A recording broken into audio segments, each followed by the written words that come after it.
Well, Houston will need a lot of help, and many of it's coming from here in Massachusetts. Today, Houston's mayor went out of his way to recognize Boston.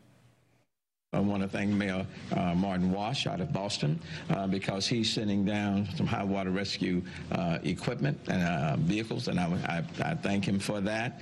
He's also providing clothes and other things that are needed for people who are in our shelters. I thank him for that, as well as additional assistance. And that's coming from WBZ's Anna Meiler is live in Cambridge, where some local Red Cross volunteers are leaving for Texas. Anna?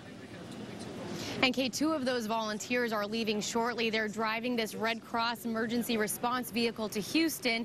And earlier this morning, we caught up with a volunteer at Logan Airport who's heading to Texas for his 7th deployment.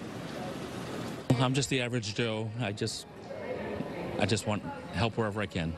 But Mark Cook is anything but average. Today, he's boarding a flight to Texas to do heroic work, helping people displaced by the historic and disastrous floods.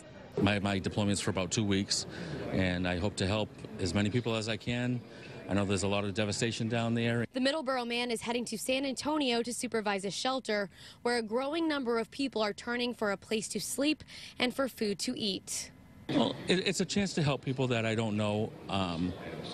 This is my 7th deployment, and I love doing it. 20 other Red Cross volunteers from Massachusetts are also on their way south to help out. Right now, in the moment, it's sheltering is #1, but I know that they are planning service delivery around, feeding and bulk distribution in the coming days. This Red Cross emergency response vehicle is leaving for Houston today. Volunteers will be able to serve meals out of this window, and they will also hand out supplies like this to help people cleaning up after the flood. I mean, I think it really speaks to the community we have here and the kind of the culture of the Commonwealth. On Sunday, a local FEMA team left to bring manpower and equipment to Texas. These are the flat bottom boats that we'll be taking. And Coast Guard Air Station Cape Cod has already made 24 rescues in the Houston area.